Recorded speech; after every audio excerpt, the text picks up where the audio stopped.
Morning students, next question CBSE board का है। The ground state energy of hydrogen atom is -13.6 eV in Bohr model and electron makes a transition from an energy level of -1.51 eV to that of this. Calculate wavelength of the spectral line. Students, generally ऐसे question solve करने के लिए ना मैं generally prefer करती हूँ कि थोड़े बहुत ही एनर्जी लेवल्स याद करने होते हैं। आप याद कर लीजिएगा, इससे पहले भी क्वेश्चन आया हुआ है ऐसा ही, तो उसमें भी एनर्जी सेम ही होती है। मतलब आपको एक अंदाजा लग जाता है कि ये बाल्मर सीरीज पे लाई करेगी कि लाइमन सीरीज पे लाई करेगी, क्योंकि कितनी बार क्या होता है ना, कैलकुलेशंस लंबे होते हैं और टाइम इतना होता नहीं है। जल्दबाजी में कुछ गलत हो गया तो हम गलत आंसर लिख सकते हैं, राइट। तो अगर आप एनर्जी लेवल्स याद कर लेंगे ना तो आपको बहुत इजी हो जाएगा। जैसे मैंने बना के रखा हुआ है, अभी भी आप वीडियो पॉज करके इसको याद कर लीजिएगा। जैसे मुझे पता है कि n = 1 जो है उसमें एनर्जी कितनी होती है, -13.6 eV। इसका मतलब क्या है -13.6 eV? इसका मतलब आपको इतनी एनर्जी देनी पड़ेगी 13.6 eV, ताकि जो इलेक्ट्रॉन है वो हाइड्रोजन एटम में इलेक्ट्रॉन जनरली ग्राउंड लेवल पे होता है, तो ग्राउंड लेवल से अगर आपको इलेक्ट्रॉन को हमेशा के लिए बाहर करना है, तो जिसको हम बोलते हैं कि बाहर इलेक्ट्रॉन हो गया तो H+ बन जाएगा वो, राइट। तो कितनी एनर्जी देनी पड़ेगी, 13.6 eV। सिमिलरली E2 की कितनी होती है, 3.4, E3 की 1.5, E4 की 0.85, E5 की 0.54 और E इंफिनिटी यानी 0 eV। करेक्ट है, ओके। तो ये मैंने देके रखे, यानी इंफिनिटी पे 0, ओके। और जाहिर सी बात है, पोटेंशियल एनर्जी नीचे 0 से नीचे नेगेटिव आएगी, ऊपर सारी पॉजिटिव आएगी। खैर, अब देखिए उन्होंने बोल के रखा है 1.51 eV से 3.4 eV, तो आप खुद देख सकते हैं कि 1.5 eV मतलब ये E3 वाला पार्ट है, E3 से E2 पे जा रहा है। नहीं, मैं ये नहीं कह रही कि it is compulsory to learn, but क्या होता है ना, एक हेल्प हो जाती है, हमें अंदाजा लग जाता है कि हमारी बाल्मर आने वाली है कि लाइमन आने वाली है, दैट्स इट। अदरवाइज तो आप नहीं भी याद करेंगे ना तो भी हम क्वेश्चन फिर सॉल्व भी कर रहे हैं, हम सॉल्व भी करके यही आंसर लेके आएंगे, ठीक है।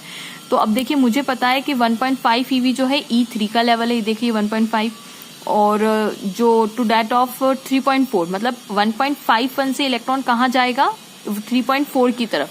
तो देखिए 3.4 मतलब E3 से E2 पे जा रहा है इलेक्ट्रॉन, तो कौन सी सीरीज आनी चाहिए, बाल्मर सीरीज, विजिबल रीजन वाली आनी चाहिए, ठीक है। तो देखिए हम आंसर भी निकालते हैं। वी हैव क्वेश्चन, चलिए,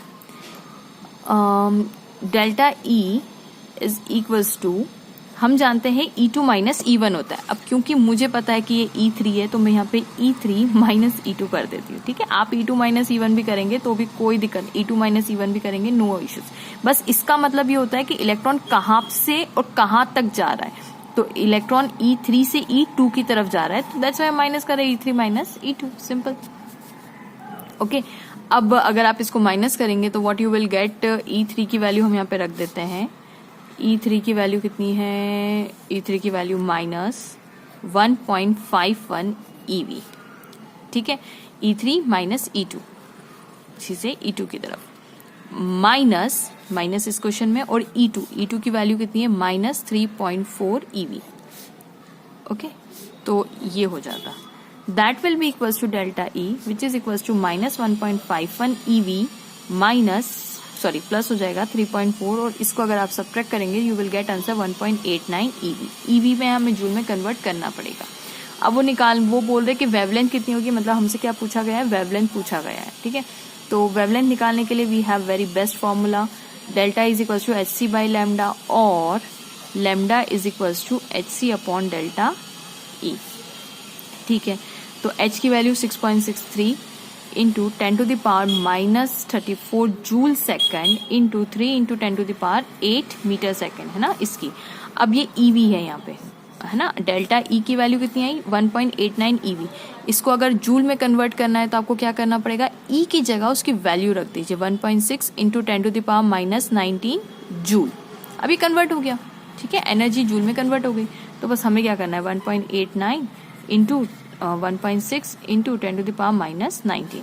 अब स्टूडेंट्स, अगर आप इसको और इसको मल्टीप्लाई करेंगे then you will get answer 19.89 into 10⁻34 plus 8, और ये 19 ऊपर जाएगा तो ये भी प्लस का 19 हो जाएगा, ठीक है, डिवाइडेड बाय, अगर आप इन दोनों को मल्टीप्लाई करेंगे यू विल गेट आंसर 3.024।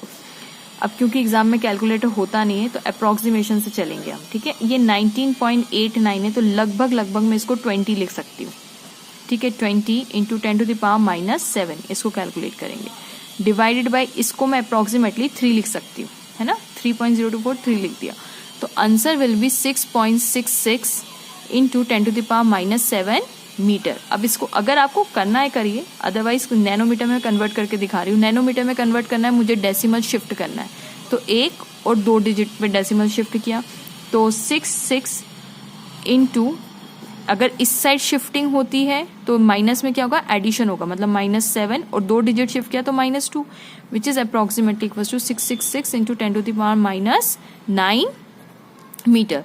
तो नैनोमीटर में कन्वर्ट कर दी, अप्रोक्सीमेटली 666, ये 10⁻⁻9 की जगह नैनो लिख सकती हूँ मीटर।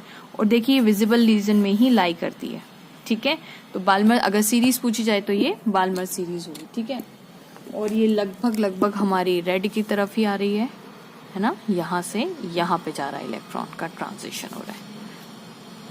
ओके, सो होप आपको वीडियो पसंद आया होगा। Please don't forget to like, subscribe and share my channel. Thank you for watching.